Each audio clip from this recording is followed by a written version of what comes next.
skedaddle and get home, not wanting to hear the rest of our normal business, that's certainly understandable. So let's go ahead and do that. I recognize many of you from our previous meetings, and again, I appreciate your attendance.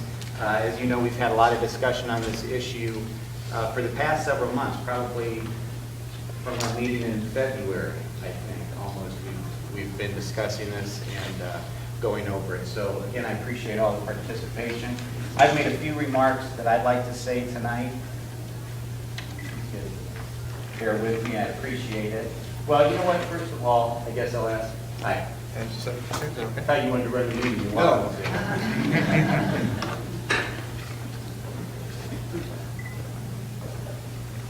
Okay. During the past several months, the rate structure of the natatorium has been the focus of numerous meetings within the park board and outside the park board. I would like to thank everyone involved in participating in these discussions. While we may not all agree on every aspect surrounding the issues, I've come away from these discussions believing that everyone wants what is best for the city and the membership of the natatorium, and for that I'm deeply appreciative. Since our last meeting, we have received a memorandum of understanding signed by Pastor Chris Combs, Associate Pastor Dr. Mangrum, and Council members Cuyahoga and Mayor. I want to thank each of you for your continued efforts throughout this process as well, and for the manner in which you've each conducted yourselves throughout these discussions. And that actually goes for everyone in the audience. I appreciate how everybody's handled themselves.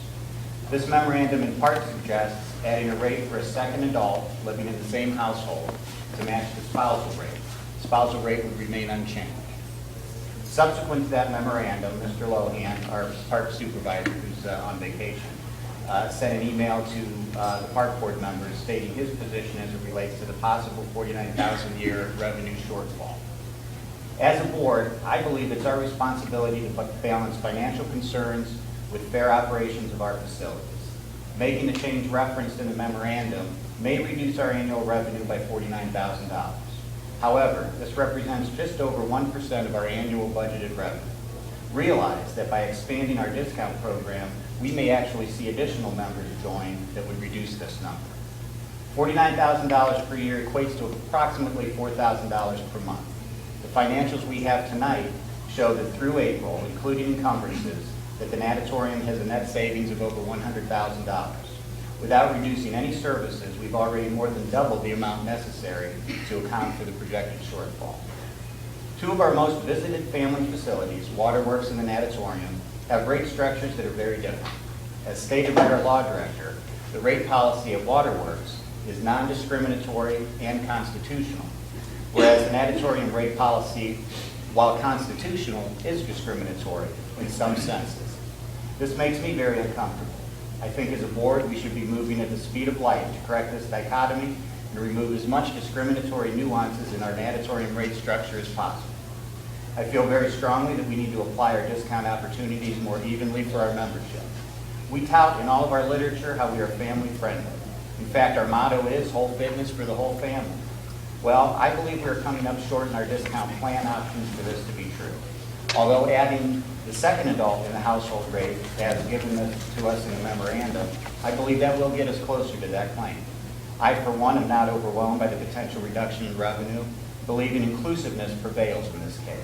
And again, just as of April, we are already $100,000 positive this year. Clearly, $49,000 is not insurmountable. The easiest reaction for us to take regarding these discussions would be to hide behind the possible revenue reduction that may result from such a move and keep our rate structure the same. However, I have learned that often the right path in life, as well as in business, is sometimes the more challenging. I think the Beacon Editorial Board made a good point today in their paper about this issue when in part they wrote, "A city or region looking to improve its economy and elevate its quality of life must be inclusive. Northeast Ohio especially cannot afford to throw up barriers." The majority of this board made it clear they are not in favor of moving to a household rate such as we have at Waterworks. Making such a drastic change to our rate structure may indeed prove to be too daunting of a task to handle all at one time. However, I believe the memorandum of understanding, again forwarded to us by Pastor Combs, his associate pastor Dr. Mangrum, and Councilors Cuyahoga and Mayer, I believe that does a nice job of getting close to this idea with minimal disruption. I move to adopt item 1 in the memorandum of understanding which states the second column of the rate policy sheet, which currently provides for a discount titled with spouse, would be revised to with spouse or second adult. Further, the back of the rate sheet would be amended to include a definition for second adult to be another adult living in the same residence, not a spouse. Do I have a second? I'll second. Discussion. Is there any members of the park board that would like to discuss?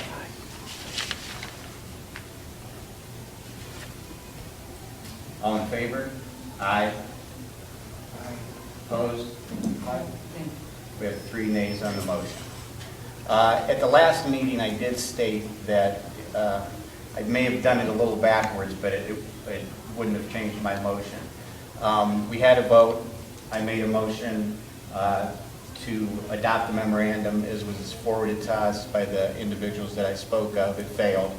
Do we have any other motions from any members of the park board? We do not.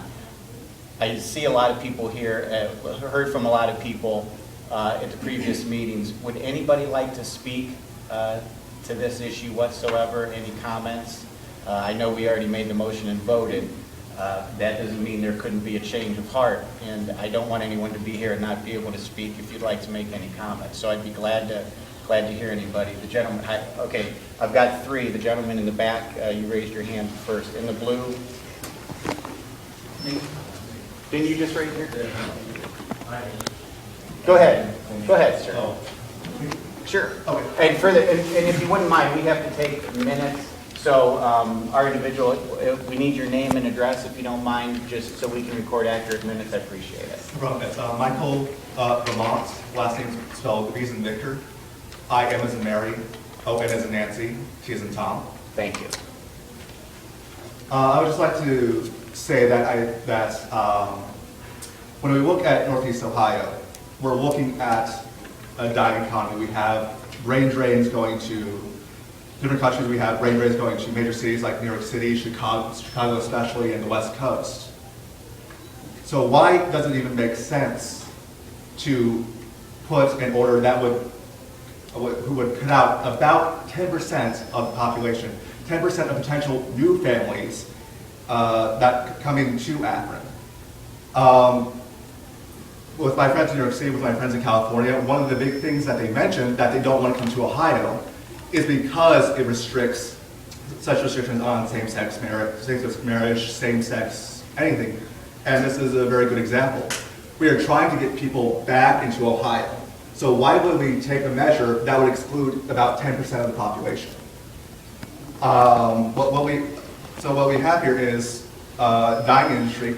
What we have now, our saving grace, is the medical industry that's coming to Ohio. But some of the best minds coming from Johns Hopkins, coming from Columbia, coming from even Europe, they do not want to come here because they know they will not be accepted as with their same-sex partner that they have been in as committed a relationship as anyone in a heterosexual couple. So why are we barring 10% of the population that are generally very well educated, very able to fill the jobs in the medical industry that are coming to Ohio? My question is, why on earth are we restricting the rights of people instead of allowing people to come and actually getting Ohio's economy revitalized? Thank you. Thank you. Sir. I'm Rabbi David Horowitz, the Rabbi Emeritus of Temple Israel, and in Akron, Temple Israel serves the entire Summit County area. I'm also the PFLAG National President, Parents, Families, and Friends of Lesbians and Gays, which is the family voice of the gay, lesbian, bisexual, transgender movement community. I rise to ask this council perhaps to reconsider the vote that just took place. I believe that it is short-sighted if it's at all a reasonable assumption that those who have gathered here today have a family value mentality that would want to hold families together and allow them to be part of this community, part as well of the recreation and health benefits that are found here in this wonderful and very beautiful facility. PFLAG strongly believes that equality and treatment, equal treatment for all individuals is part and parcel of our mission, our goal, and our desire for every community. Our membership locally, PFLAG Akron, serves again the entire Summit County and actually part of Stark County. So a number of our members are both residents here in Cuyahoga County, and some of them are members of this natatorium.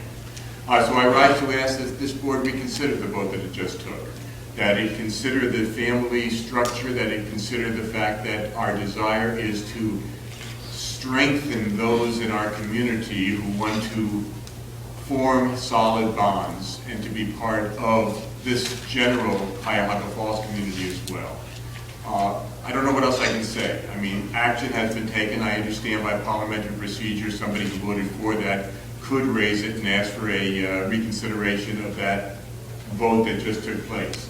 So having said that, I'm going to ask that somebody do that, and that the discussion revolve not only around the financials, and I understand financials, but it also revolve around what is correct for Cuyahoga Falls, what is correct for Summit County, and what is correct for those individuals living with us who want to express their desire to be part of this community fully and identified as such. Thank you. A plus for knowing the Robert's Rules of Orders as well. Mr. Davidian, if you could hold 1 second, the gentleman up here. Terry, you had your hand up, and the gentleman there as well. Do you want to, he's deferring to you. Go ahead, sir. I'm David Saxton. I am a pastor here in Cuyahoga Falls, Falls Green Bible Church. We're in Bailey Road. I'm a Christian pastor, and just a few years ago, Pastor Fox out of Columbus and I had a chance to go down to Washington just to speak to each of the congressmen, or at least their legislative assistants, and just to inform them about what the historic position and the biblical position is on the matter of homosexuality. There's a lot of confusion on this, but I can tell you the Word of God, the Bible, which is something that our country has respected since the founding of our country, is not unclear on this issue. And how a community positions itself towards God's Word or not does affect the community. God, our Creator, is the one who made us, and He made marriage, and He's the one that created it, and He's very clear that it's between one man and one woman. And that is a basic building block to a society. He also is very clear that there are certain lifestyles which are wrong. I can tell you that as a Christian pastor here in the community, I am not a bigot, I am not self-righteous, I'm a sinner. The only hope I have is in the Lord Jesus Christ. That's the only difference between me and anyone else. And I am always trying to help people. And I find personally, as a gospel minister, that this is a lifestyle that I help people come out of. And this is God's truth. This is what the Okay, Bible we, says. up to this point, excuse me, when we've been pretty respectful of everyone's position, I'd like to keep it that way. Go ahead, sir. Yeah, I am expressing what is the biblical position, that homosexuality is a sin, and that God promotes one man, one woman. That is a position that I believe will bless a society and an area, and I want to see this area of mine, which I live and have 5 kids, I want to see it truly honored to the Lord. So I want to lend my voice to my friends at Broadman Baptist, and I do agree with them. Okay, thank you. Mr. Davidian, would you? Restate the amendment that you had suggested. It was submitted by Terry and the other. Yeah. You just voted on it. Sure. My actual motion, we currently have in our rate structure, we have a lot in our rate structure, but we have an individual rate, we have a spouse rate, which is less than 2 individuals, price-wise. So my motion, I say it's my motion, it was my motion because I stated it tonight, but I read it verbatim from the memorandum that you referenced, that the column of the rate policy sheet, the spousal rate column, which is the discount, which currently provides a discount titled with spouse, would be revised to with spouse or second adult, which is defined as second adult living in the same household. That definition would be changed on the back of the rate sheet to state that second adult to be another adult living in the same residence. There would be no change to the spousal rate. There'd be no change to the definition of spouse, which is on our rate sheet for the State of Ohio Constitution. It would simply add a discount for 2 adults in the same household. That could be, I lived, it's going to be on Fox 8, so I'm going to be a dork to everybody, but I lived at home until I was married. So unfortunately, my mom passed early, so it was just my dad and I. That would mean, and I was an adult, so my dad and I would have qualified for that, the rate here, the 2 adults in the same household, whereas before we'd have to have 2 individual rates. So that's the crux of that. When I moved back to the Falls, I moved into my mother's house where I grew up. She was a widow. I had my 2 young boys with me. And we would go to Waterworks, and she could take them down to Waterworks on our pass, our family pass. Okay? And the same thing, she used to come here all the time and take them to swimming lessons, but she didn't need a membership. The point is, there were 2 adults, right? 2 adults in the household. I needed somebody to help me take care of my twin sons, and she was able to do that. I cannot understand why we can't just say there's 2 adults living in the same household. It doesn't matter whether it's my mother, my sister, whatever, as long as there's 2 adults in that house. A lot of families today have had to join together because of the economy. And we're putting pressure on them, so we have to be married. I'm not going to marry my mother. We're living in the same house, but we're not married, so why can't we both come to the net? I think Terry and Diane's solution is so basic and so simple, and we'll put Cuyahoga Falls back on the map and say, look, it's economically feasible to help families. This is the definition. There's a lot of different ways families. If you ever watch Mrs. Doubtfire, remember the last scene of Mrs. Doubtfire, and you've got it. Thank you. Thank you. 2 individuals, whoever. Hi, I'm Mary Nichols Rhodes, and I live here in Cuyahoga Falls. And when I first heard of the policy to discriminate, I was embarrassed. I felt like this community of mine, the people that I know, are not people who would want to discriminate against anybody. I think it's unfair, this policy. I think there are plenty of, as the gentleman mentioned, non-traditional families. I don't think it's the job of the Cuyahoga Falls Recreation Department to decide what's good, bad, judge, anything. This is an issue about whether we consider non-traditional families to be valid, and if we respect people. All the people here are of value, and I just am embarrassed, actually, that you had that vote. I'm sorry I can't stand because I'm disabled and have problems standing. My name is Bruce Bidwell. I'm president of the Cuyahoga Falls Democratic Club, and I'm also past chairman of the board of Cascade Community Church for 20 years. And we had talk here about the Bible, which I didn't want to bring up at all, but my Bible, Jesus Christ, in nowhere in it says anything about homosexuality or gay people. Nowhere. And I defy any of them to tell me where Jesus Christ himself said anything about homosexuality. The second point I'd like to give is the part after a man and a woman, marriage being between a man and a woman. Right after that, that's 1 line. And for the rest of the chapter, it says about divorce. And it says divorce in no way should we have divorce. And 51% of all marriages end in divorce right now. And also I believe that the issue that you're having here is we're trying to teach our children about bullying and bigotry. This is nothing but bullying. When you have 70 people from one church that come to a meeting like this and say, this is the way we believe, so this is the way you should do it. That's all it is bullying. So if you're condoning this bullying, you're condoning all bullying. So don't say anything when the children do this in school, because you're showing this to the children. My best friend, who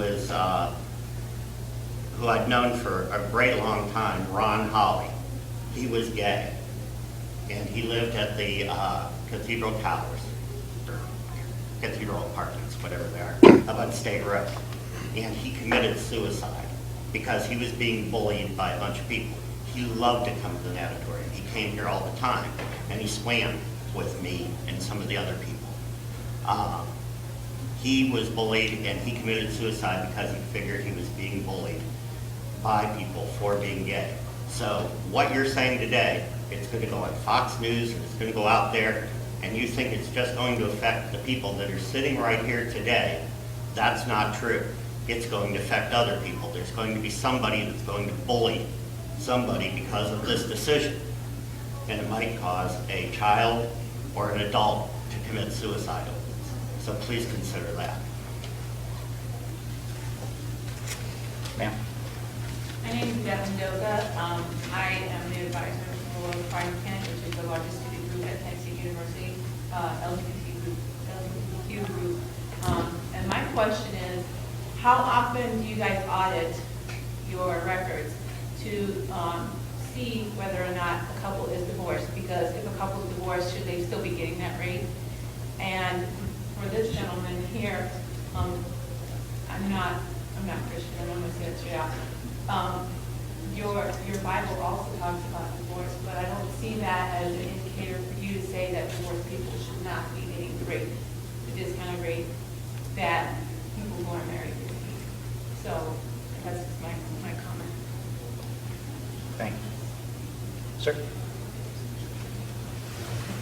My name is Jeff Steinberg. I am a resident of Cuyahoga Falls, and to the pastor man. God made I'm so sorry. we're happy about that. Hold on one second. I'm just going to interrupt real quick.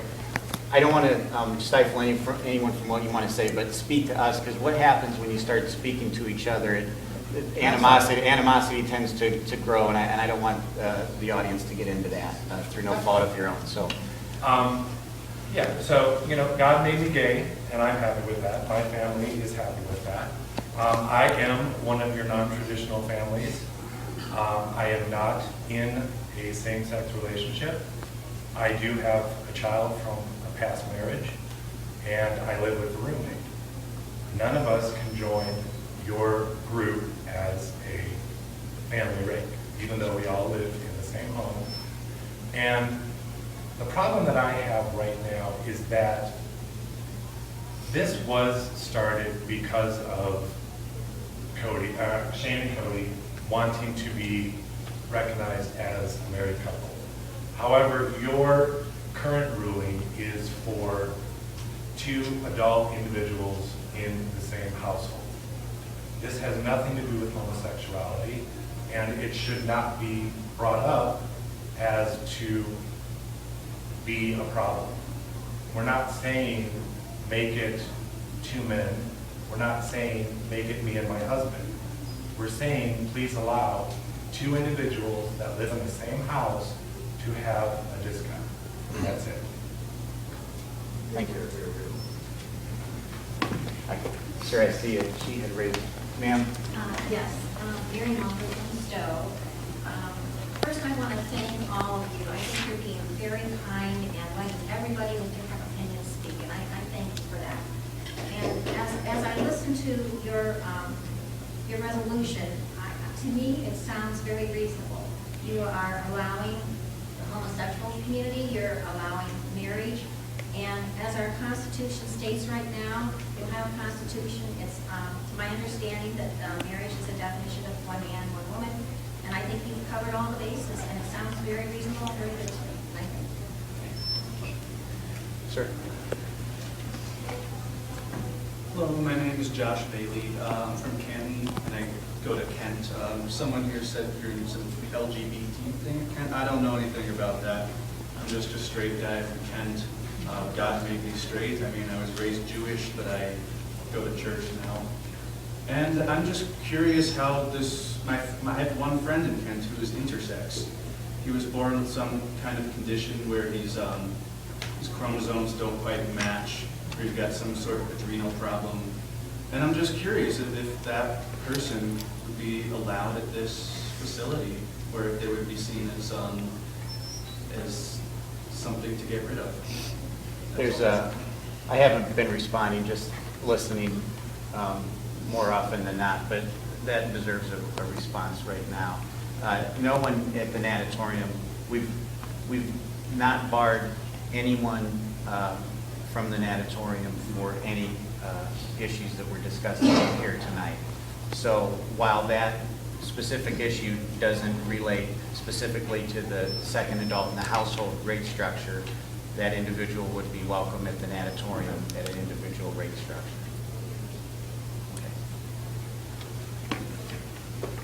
Okay. In the back, sir. I want to bring up another issue. I am not a citizen of Cuyahoga Falls. My husband is from Cuyahoga Falls. But something that I would ask this board to do, when one of the men in question was an injured veteran. For 30 years, I had the honor and the privilege to work with veterans because I was employee of the Department of Veteran Affairs. I would ask this body to allow any returning veteran that comes back to this community to have free access to your facilities. I can't list them, but occasionally I see some institutions like museums who are giving these returning warriors a membership to them, maybe not to their entire family. I would highly suggest that you allow our returning veterans, especially those who have been injured fighting, who will live with lifelong life consequences of their injury, and that these facilities might help them to live a more meaningful life, to have free membership in your facilities. I ask all of the Cuyahoga Falls community to encourage that they have free memberships in the natatorium. Sir, did you still want I'm Shane May, 1-year resident of Akron, 22-year resident of Cuyahoga Falls. About 7 months ago, I stood in our nation's capital taking my wedding vows for the first time to an armed force veteran who was unable to stand on his cane the entire time and had to sit halfway through. That man became my husband, and I vowed I would do everything in my power to protect him and make his life better, just as he fought for my protection and the chance of a better life while in Iraq. This issue, which is brought before you all tonight, stems far beyond just a simple discount. Many would agree that the motives here are that of a small, loud group of individuals trying to push a social agenda upon such a Christian family-oriented town. However, that is not the case. When I started the petition online, I had no idea it would snowball into what it has become, and so many from this community, which I grew up in, and developed such a hate and resentment towards the idea of allowing two committed adults in a marriage to experience all the excitement and thrill of being newlyweds, just as many as you know. All I wanted was to make sure my husband got the proper treatment and respect he deserves since coming home from Iraq. He fought tooth and nail to protect our country and our freedom, and now has to come home and fight for his own. Many may say that changing a simple line of policy devalues the sanctity of marriage according to their religious views, and they are solely here to make sure that marriage is upheld and not tainted with gay marriage. When I received our marriage certificate, I was not presented with a gay marriage certificate. I was handed a marriage certificate, just as every married couple in this room received on their wedding day. The fact that I fell in love with an American hero who just happens to be of the same sex as myself should have no basis for discrimination or place us in a different category than the traditional families, as many have so seemed to put it in past meetings here. Mr. Sebastian, I attended Cuyahoga Falls High School when Project Love was just in its new phase. Struggling with my sexual identity at the time, I was bullied for being different and called every derogatory name you could think of by some of my classmates. I remember members of your group pulling me aside to tell me that it does get better, and just because I may be different does not mean I am any less of a person than them. If anything, I am above them for discovering my true self. Those words have stuck with me since hearing them. I hope when you go to give your vote and reconsider, you remember that your vote not only impacts myself, but impacts and sets an example for your students involved in Project Love as to how to be more accepting and opening to all individuals. Mrs. Ritzinger, I marched alongside your son for 3 years in the Pride of Cuyahoga Falls Marching Band and even spent nights running up and down your street with your neighbors' children as well as Matt. Being a marching band taught me many things, and the one thing that was always instilled in us that we were more than a team, we were a family. We should not judge others or treat others without the exact same fairness and respect that they have shown us. I am still the same person who traveled to every football game and band show with your family and marched alongside your son.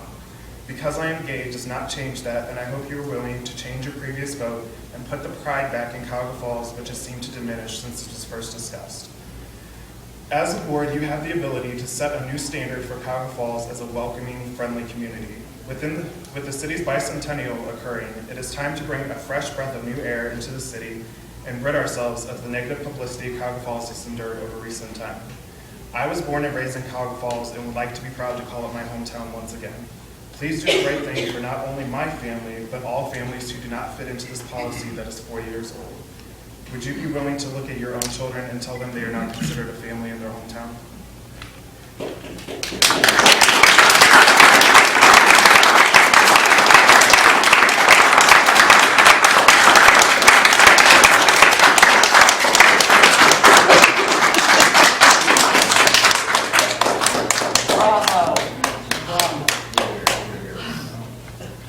Hi, my name's John Gordon. I'm not from Cuyahoga Falls. I'm from Warren, Ohio. March 24th, I went to Cleveland on a little jaunt that wasn't really well accepted in some realms, but it wasn't highly publicized either. And it kind of went by pretty much unnoticed. There was an equality rally in Cleveland on the 24th. There was 272 couples got married there. Me and my partner of 27 years were one of those couples.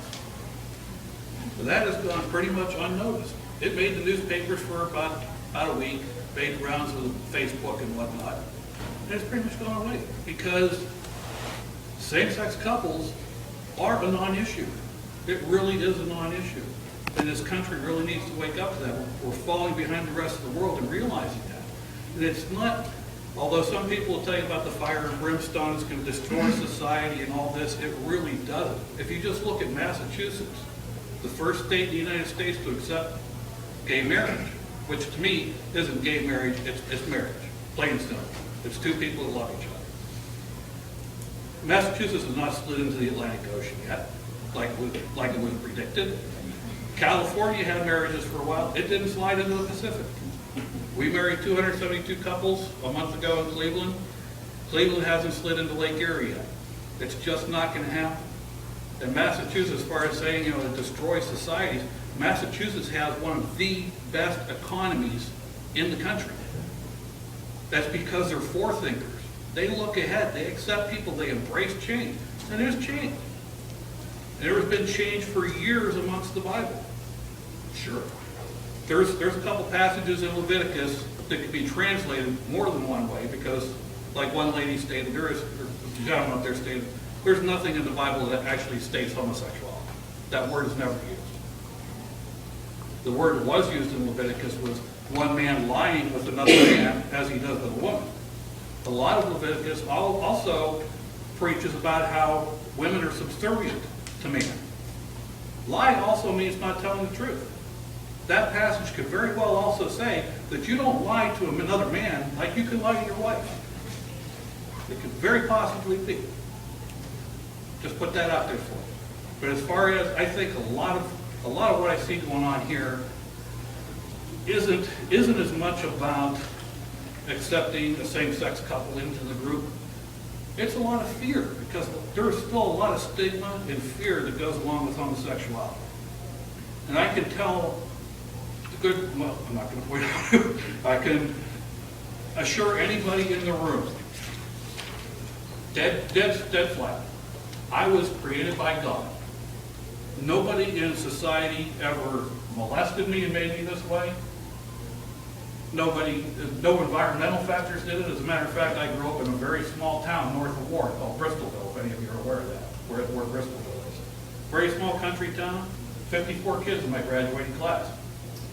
When I went to school there, I put myself into a psychiatric session because I thought I was the only gay person in the world. There were no other gay kids in my school. I didn't have any role model, so nobody converted me with this mystical agenda that supposedly the gay people have. It just doesn't happen. If Shane and Cody go swimming in the pool, nobody's children are going to catch it. It's not going to happen. It doesn't happen that way. It really does not. You could take and you could eliminate every gay person off the face of the earth. As soon as the next generation's born, you're going to have 10% of those people are going to be homosexual. That's just life. It's the way it works. We need to start accepting it. Thank you. Oh, one other comment. I also, like the P-Flag gentleman, I would please ask the board to reconsider the vote. Thank you. I'm getting some repeat hands here, and I don't want anyone to think that the time is more important than comments. We do have rest of a meeting to conduct. So I'm going to go another 5 minutes or so. I'm not going to any repeats, but I'll go to new people. Sir, in the back there. My name is Ted Sherm. I'm a resident of Akron, Ohio. My wife and I are newlyweds, and we have considered on numerous occasions getting a membership here at the natatorium. However, when I found out that my LGBT brothers and sisters could not receive the same family discount that my wife and I are entitled to, I decided to take my money elsewhere. I vote with my dollars, like lots of people here do, and I don't want to spend my money in an institution and in a community where everyone is not welcome. As a person of color, my wife and I would not have been allowed to be married 50 years ago. I would have been attacked. I would have had water hoses shot at me. I would have been attacked with dogs. Probably would have been lynched, and I wouldn't be standing here in front of you guys today. So I urge the board to please reconsider not only changing your policy, but changing your minds and your hearts to accept all human beings as members of not only this Cuyahoga Falls community, but of Summit County, Ohio, citizens of the United States, and global citizens of the world.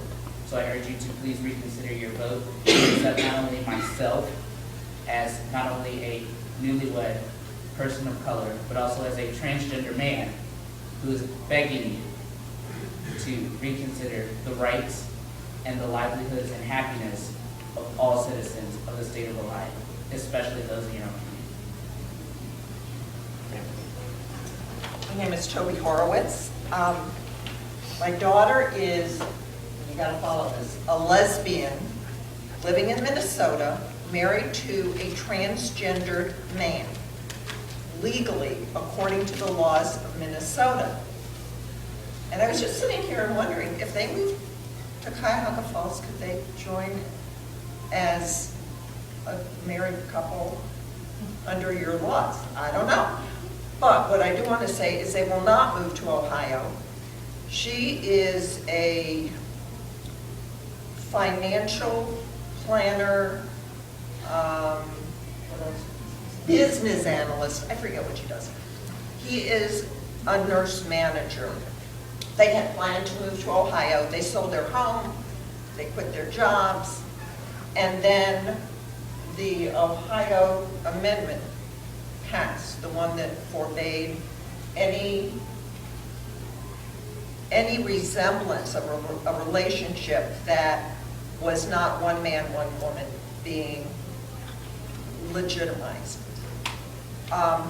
When I travel, and we travel extensively, people say, where are you from? I say, Ohio. And they go, oh, that's where you hate gay people and won't let them get married and you codify discrimination. I go, yeah. And then they say, isn't that where all those wild beasts escaped and ran all over your state? And I go, yeah. And then they say, oh, that's where Jeffrey Dahmer was from. And I go, yes. And now they're going to say, oh, I saw on Fox News that Cuyahoga Falls has codified discrimination as well. I don't like to say I'm from Ohio too much. The other statement I'd like to make is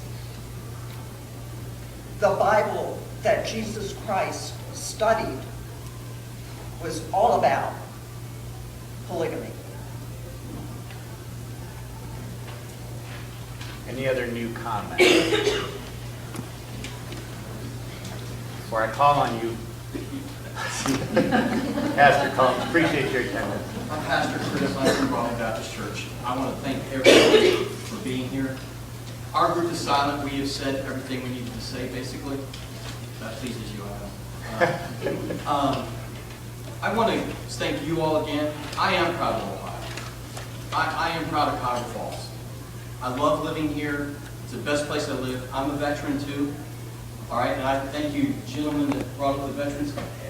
You know, I don't know that we can give that discount, so I'm not saying you guys do that, but we do recognize our veterans here now. We already have a policy in place that does recognize our veterans. And I served 14 years, so I thank everyone in here that served on both sides of this debate. I'm going to quote President Obama, which is a rare thing for me. I don't agree with the statement he made, but I do agree with this. He says that there are civil people on both sides of this argument. And he's so right. I'm telling you, I am so proud of everyone that has spoken in a positive manner on this. And I am proud of, I want to make sure this is not just a Broadman thing. There are over 30 churches represented that have formed a community of faith task force that have addressed this issue in a very positive, pro-marriage way, not anti-homosexuality. Now, I know some of you don't agree with that. I'm okay. I understand that. I get that. We have been called bigots and haters. Not true. All right? You may disagree with us. All right? But acceptance is not an issue, nor is fear. People bringing up all the fear. And also, I want to encourage you. I think it's great that we can live in a community together. I don't believe there's discrimination going on. Everyone can come to the net. All right? Now, you may not be considered married. I get that. So now I want to address the memorandum of understanding for just a moment. I know not everyone on the parking board appreciated our involvement, and I know not everyone in the administration did. It was not an easy thing for 4 people to get together with differing views. Mrs. Calvecchio, Mr. Mader, Dr. Mangrum, and myself got together with Bob Evans and met for a little bit over an hour, and we said, how can we solve this? We identified 4 major issues. We identified the sacredness issue. Everyone on both sides need to understand, to someone of faith, we believe marriage is sacred. Well, I understand if you don't agree with me. Second issue was that there needed to be some sense of, Diana would call it social adjustment, and I considered it a consideration or respect of all people or fairness. So I want everyone to hear this. I've been called a hater and got hate mail. I sit down with someone that's a polar opposite of me and he supports gay marriage. And we came to an agreement on that issue to where we thought we could solve it. The third thing we came together with was that there was a constitutional thing. Whether you agree with marriage between one man and one woman, this debate is not for Cuyahoga Falls. This debate is for Columbus. So I see city council people around here. This debate is not for Cuyahoga Falls on that issue. That debate is for Columbus. I encourage everyone to do that. Everyone has a right in the United States of America. The First Amendment needs to be addressed. Religious discussion by our First Amendment has every right to public policy. And for the Summit County lady to make that comment that's in our political arena, that was wrong. We have the right to bring that here to this meeting. I want to thank you all for allowing us to do that. The fourth thing was finances. We couldn't solve that. So to you all, we tried. We couldn't figure out how to do that. No matter what, it is going to cost money. Now, whether we buy less equipment and we pay money to solve that problem and create a second person as the memorandum was done, which on the back it should say, other than spouse, was the recommendation we made. Second person living in other than spouse. I believe that's correct language time. So I do think that it was fair. I don't know that financially we can do it, but what I submit to you is this. We submitted and tried to solve 4 of those dilemmas. We at least solved 3 of them, or in our eyes, we solved all 3 of them. The financial one is a decision now for you all. Can we do it? It may cost us more than that. I don't know the answer. but we tried. And I think that is an awesome example of civics. That is an awesome example of what people are supposed to do and sit down and talk about this and talk in a civil way. And let me tell you what, there were times I wanted to crush my Starbucks cup when I was at Starbucks the first time with Diane. All right? But I didn't want to do that to her. And I know that there were times I frustrated her. But you know what? We worked through. And I just want to appeal to you, those of you that think I'm willing to talk to you if you think I'm some gay bigot, and show to you that I'm not, that I love you, that God loves you, and that I really think we tried our best. So I submit that to you. We did our best to present something to you, not to tell you what to do, but to just give you a different perspective that maybe you might not have looked at. Thank you for your time.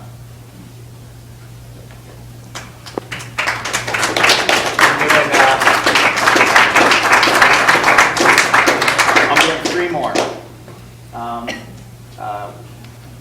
1, 2, and then Mr. Mayor. Ma'am, go ahead. Kathy Hart from Cuyahoga Falls. I keep hearing you talk about cost, and I keep hearing our veterans talk about what they've given. What is the cost of freedom?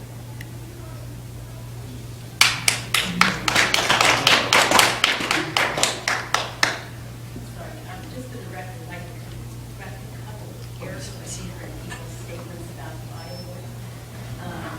In Genesis and Leviticus, all the way, pretty much all, well, several times, God says, don't do that, because that's wrong. Not that anybody else doesn't have other kinds of sin, but it's very clear he destroyed Sodom and Gomorrah for practicing homosexuality. And Jesus also said, he did say, do not be like Sodom and Gomorrah in more than one place in the gospel where he's quoted. So I'd just like to correct those 2 errors. Okay, I'd like. Thank you. Thank you, ma'am. I'd like, we have 2 council members, both of which worked on the memorandum with Pastor Chris and Dr. Mangrum. Councilman Terry Nader, and then Diana, if you want to go. And Councilman Terry Nader. Number 1, there was some miscommunication the last time we met when I mentioned maids in my last presentation. In that, I wanted to acknowledge my respect and honor for Cody for serving. I served in a war myself, and I understand that. Now, getting back to where we are tonight, I joined Diana and the 2 pastors in forming that MOU. And I also talked to a board member and also Bill Lohan, the superintendent, since then. And I appreciate everybody's willingness to comment. I don't care what side of the issue you're on here. This is the way it works and the way it should work. And having dialogue over issues that we are possibly in total disagreement with each other on. And that's okay. We don't let things cross over, and this is a perfect example of how the system can work, where we can discuss things in an open format and not have it turn into things that we see on TV almost every night. This issue itself, we also see on TV every night in the past week or so. And I want to divert it from it being over that issue. Our state constitution, which I stated last time, is the law that we have to live under. After discussing the issues with a board member and Mr. Lohan in the past week or so, the mathematical part of it, which has already been acknowledged by the pastors and Diana when we were talking about what formed our MOU, could not address that issue. In talking to the people the person on the board that I talked to, and Mr. Lohan, I got exposed to some other aspects of it that I didn't know existed that has a ripple effect on the finances that can be tremendous. And because of that, as much as I honor the fact that the 4 of us got together and tried to come up with a solution which was done in good intent, I just don't see how it would work. I appreciate the stand we've taken, The problem right now, our structure is underneath the state of Ohio's Constitution. I know that there's a process going that accepts what is being promoted. Then our community will have to adhere to that, and we will all have to adhere to that. I shared last time about we on council and some of the members on this board, elected officials take an oath that we have to stand by and support and enforce our Constitution, both nationally and in the state of Ohio. And if I rejected standing by our state's Constitution, then I should be willing to step down from my office because I would be canceling out that oath. As to the aspects of, we're going to debate this issue over gay rights from now until who knows when. But right now, as our state stands, and that's where the law would have to be changed, it is what it is. And I respect the board's decision, quite frankly, to keep things as they are, because I'm afraid of the ripple effect that's going to impact not only the $50,000 a year, but it has a ripple effect in other areas that I was not aware of until talking. Back when we, as council, entertained the idea of forming a committee to look at this issue, we had some workshops sitting down with Mr. Lohan and Ed on his staff, and we went over a lot of the math that was involved. During that time, we had difficulty in this. It was stated that the reason that we wanted to look at that as council, we felt that maybe the board here, and we were in error in that, didn't vet that whole situation in detail. And I have come to learn after talking that they more than vetted it and gave me information that we didn't even obtain through our workshop that I was unaware of. So I respect totally the board's decision and ask that it remain to be so. Thank you. Mrs. Caldwell. Well, first of all, I also need to thank everyone for your patience and throughout the last 5 months listening to all of us. This is my last chance to speak to you directly.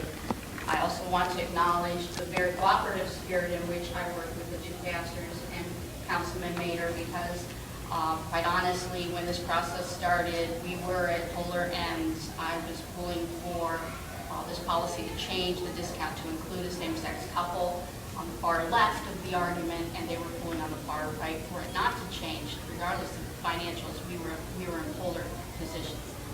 If not for their spirit of dedication to come together and converse and continue that dialogue, none of us would have even signed off on the memorandum of understanding that you all received. So they do deserve their respect, and I certainly appreciated all that they did in coming to the middle to find a common ground. I also want to acknowledge the LGBT community that's here tonight. Again, I understand completely and fully that your presence here is it's just an amazing acknowledgement of your lifestyle in a public forum, of how incredibly brave you all are to be here to say what you have to say. And your words will have an impact. I can tell you, the power of the people will continue, regardless of what happens here tonight.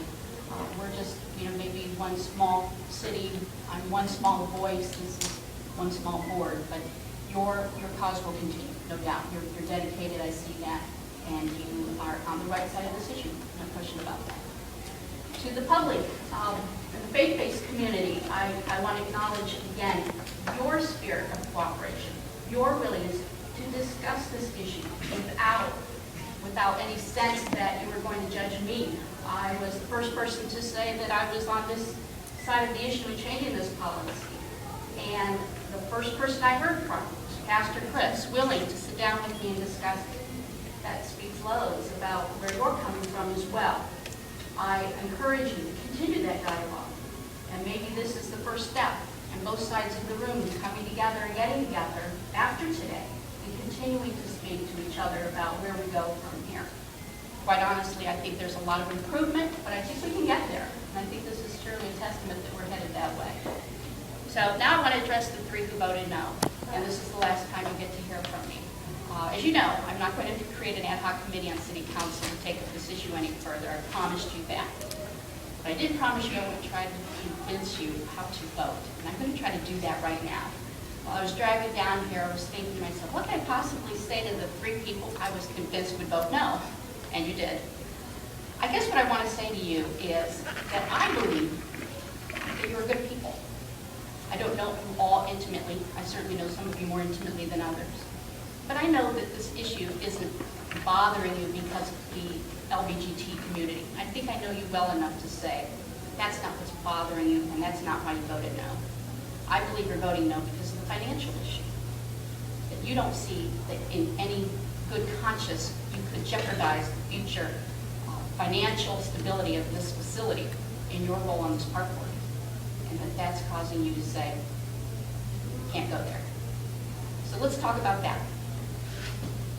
I want to bring you back to 2007, when this city eminent domain the Portage Crossings development. And there were 11 members of city council. And all 11 of us had to believe that we could spend $10.2 million for 28 acres. That's over $350,000 an acre. When everyone was telling us that a commercial acre wasn't even selling for $250,000 in this town. But we had to believe that that was a good price to pay, that it would be worth it to reacquire the blighted property in the hopes, and only the hopes, because we had no guarantees at that time, that we could later find a developer who would believe in our city to come along and develop it. Here we are, 5 years later, and it's only been in the last month that that developer has committed.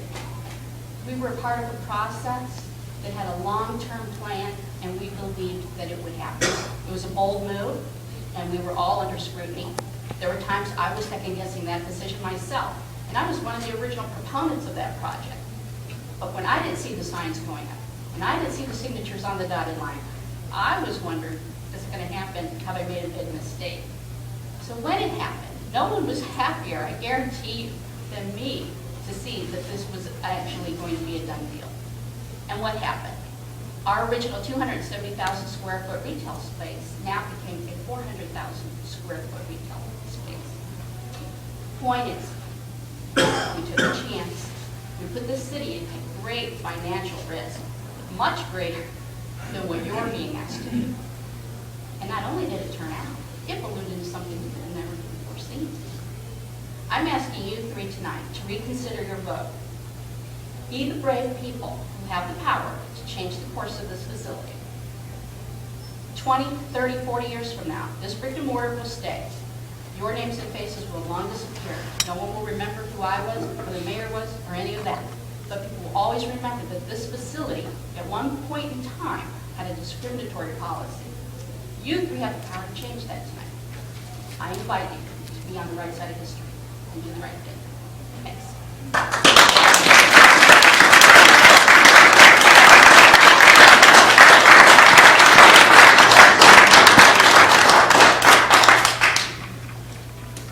Okay. We've given us a lot of discussion time in the past several months. I again appreciate everybody's involvement.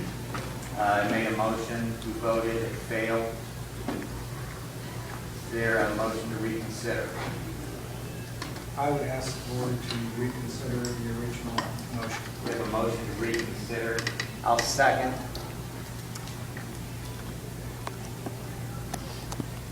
$49,000, I thought I addressed in my comments. We've already doubled that. We've surpassed it this year in April.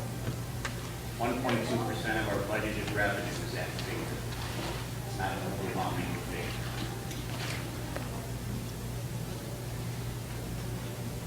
All in favor of the reconsideration? Aye. All opposed? Motion fails 3-2. Okay, we're going to take a break. I know some of you want to get home, maybe you haven't had supper or seen your loved ones after a long day in the office. Please do that. We'll break about 10 minutes and then we'll get back to our regular meeting.